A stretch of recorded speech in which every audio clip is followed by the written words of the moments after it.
What's up everybody? I'm Landan with LMR.com. In this video, we're going to be talking about the installation steps of our SVE Hydroboost plumbing kit that is designed specifically for the KRC power steering pump.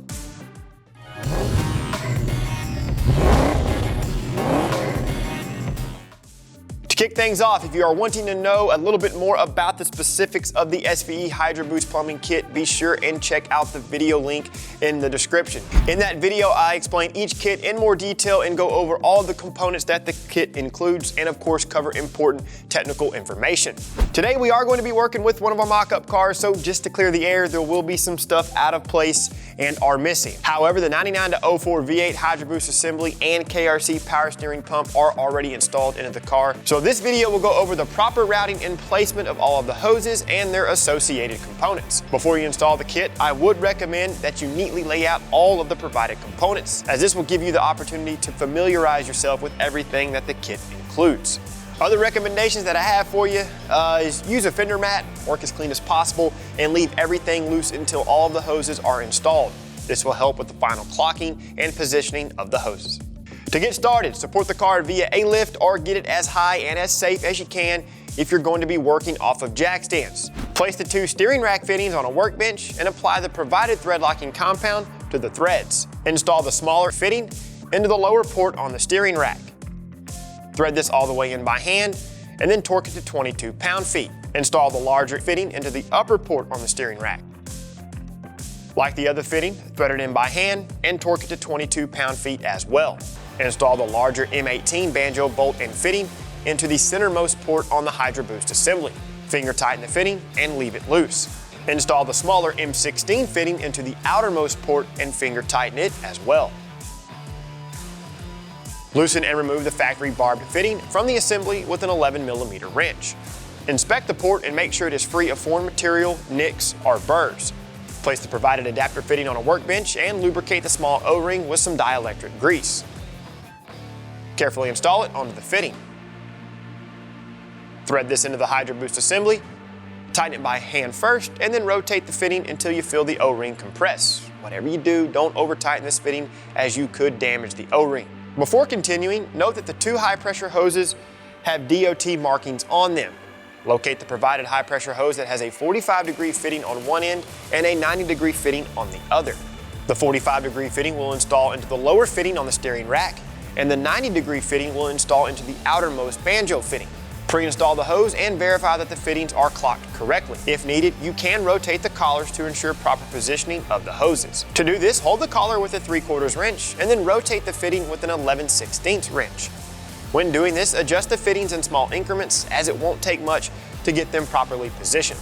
Install the 90-degree fitting on the banjo fitting and feed the hose in between the master cylinder and the strut tower. Go ahead and install the 45-degree fitting onto the lower fitting in the steering rack. Locate the second high-pressure hose in the kit.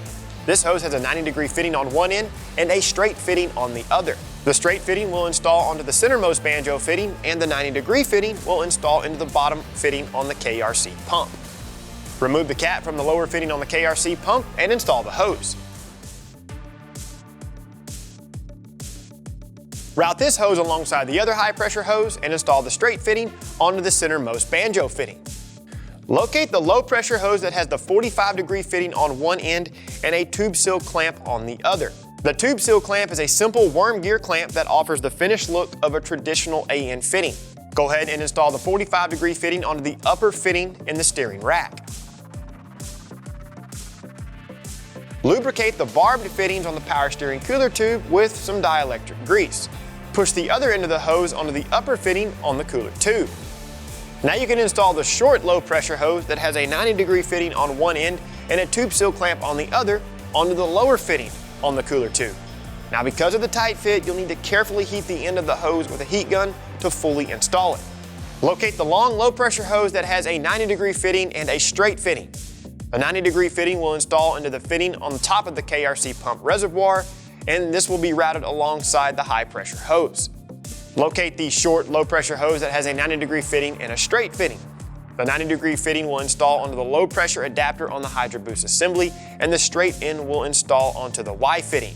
Install the straight end of the provided Y fitting into the straight fitting from the KRC reservoir. Install the low-pressure hoses from the Hydroboost and cooler tube Onto the Y side of the Y fitting. At this point, you can begin dialing in all of your hoses. I'm installing the provided 8L clamps onto the studs on the oil pan and on the AC compressor, which will secure the high pressure hose that is connected to the KRC pump and Hydroboost. The 2 clamps on the oil pan will need to be secured with the 2 provided nuts. Using this hose as a guide, secure the low pressure hose alongside the high pressure hose with the provided zip ties. Make your way to the section of hoses and secure them to each other with the provided zip ties. Once you have all the hoses neatly secured, we can start tightening all of the hose fittings. Now, because of the location and design of some of these fittings, you may not be able to use a torque wrench, but just to clear the air, I'm going to list the recommended torque specs for all the fittings anyways. If this is the case, use some common sense and don't over tighten any of the fittings. Start out by torquing the banjo bolts. The M18 banjo bolt will torque to 74 pound-feet and the M16 banjo bolt will torque to 59 pound-feet. Tighten all the low pressure fittings to 150 to 195 inch-pounds using an 11/16 wrench. Tighten all the high pressure fittings to 18 to 23 foot-pounds using an 11/16 wrench as well. To help support the Y block while you tighten the other fittings, use a 5/8 wrench. Once everything is tight, you can then check over all of your work. After that, you're good to go. Wrapping things up here, guys, if you're wanting a legit Hydroboost plumbing kit for your Coyote Swapped 79 to 04 Mustang, definitely consider this kit from SVE, as it will not only save you time for having to research a bunch of stuff, but it can also save you some cash since you don't have to go buy a bunch of parts and piecemeal something together. Of course, you'll be able to fill and bleed the system whenever you get the car to where it will idle on its own. Since most of you are going to be in the middle of your Coyote Swap project, you'll have the luxury of moving at your own pace. If you have any questions on this kit, of course, be sure to reach out to us in the comments, call us, or shoot us an email. For the most current product information, pricing, and availability on anything in this video, always reference LMR.com. If you like this video, be sure and give it a thumbs up. To see more how-to and review videos covering industry-leading products, subscribe to our YouTube channel and turn on notifications. That way you're notified every time we release something new. While you're at it, check out our other videos. And of course, for all things 1979 to present Mustang and SVT Lightning, keep it right here with the real enthusiasts, LMR.com.